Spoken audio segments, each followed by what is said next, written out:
Hi, everyone. This is Candy Johnson. I am your host, and this is Real Talk brought to you by Real Raw Records. Of course, that never happens with me. I always end up right in the middle of it. But that's just must be my personality because Yeah, that's that's those that's probably that's what I call consider to be like a natural leader that even when you try to stick in the background, because I always try to get in the background, but people single me out like a whole group. I've been in places with thousands of people there, and the people will single me out. Literally, out of thousands of people. I'm like, what happens to me the too. hell? And it happens. It's just a natural thing. I don't know what it is, other than to explain. It's a natural leadership quality that certain people have. But as we were speaking about the celebrities, in essence, you have people like Taylor Swift that are now being considered as a role model. And I'm like, what the fuck? One day I seen her and she had they had her take a picture, and I said, and see, this is what she's teaching the young girls.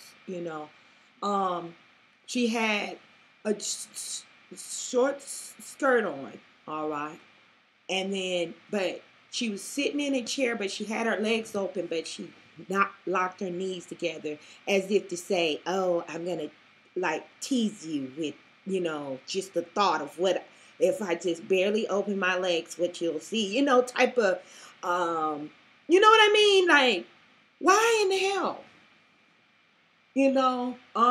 That's an influence on these younger girls that uh,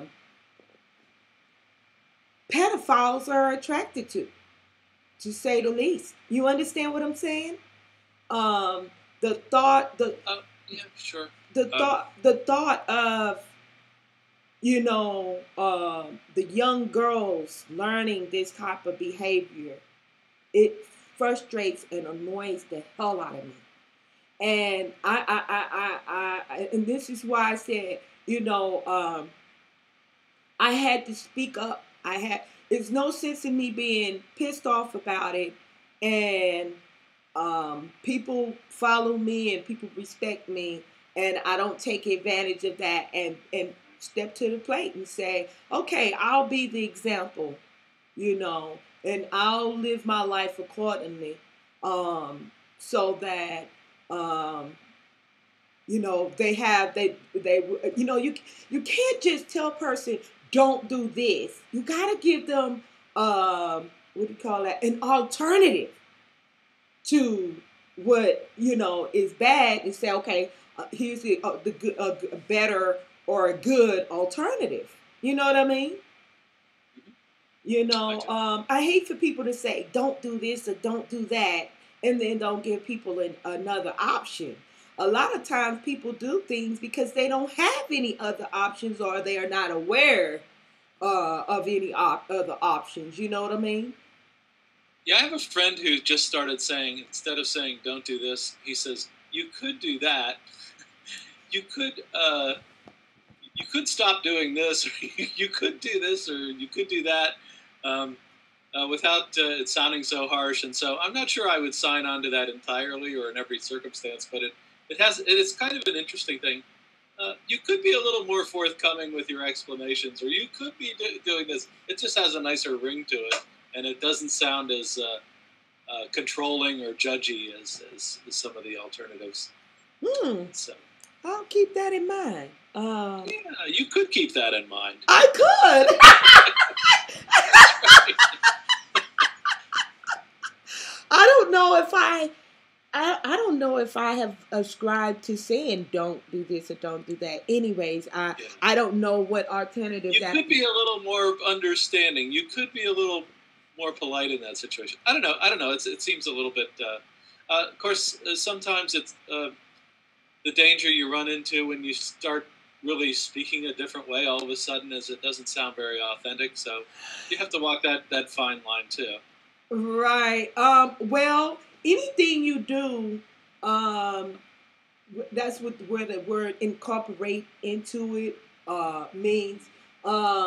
Because if you have bad behavior, you don't have bad behavior or habits because it became a habit overnight. You have bad behaviors or habits because you did it and you kept doing it and you kept doing it till it became natural of you to do that. So even with the good habit in that regard, I would say that even though it may not seem genuine in the beginning, I wouldn't stop doing it because it didn't seem genuine. If I sincerely believe that's a better way of expressing and and understanding, then I would just continue to do it until it becomes a natural thing for me to express myself in that manner because that's something good.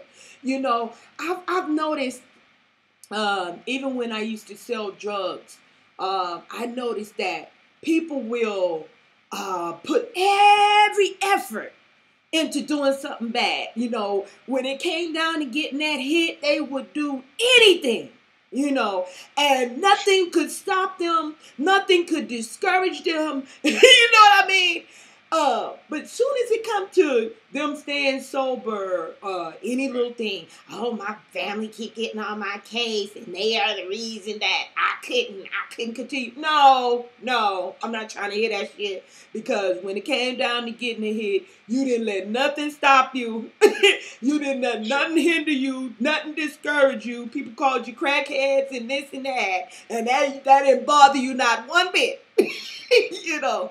And we have a tendency of doing that whenever it's difficult for us to do something positive, we use that as a cop-out.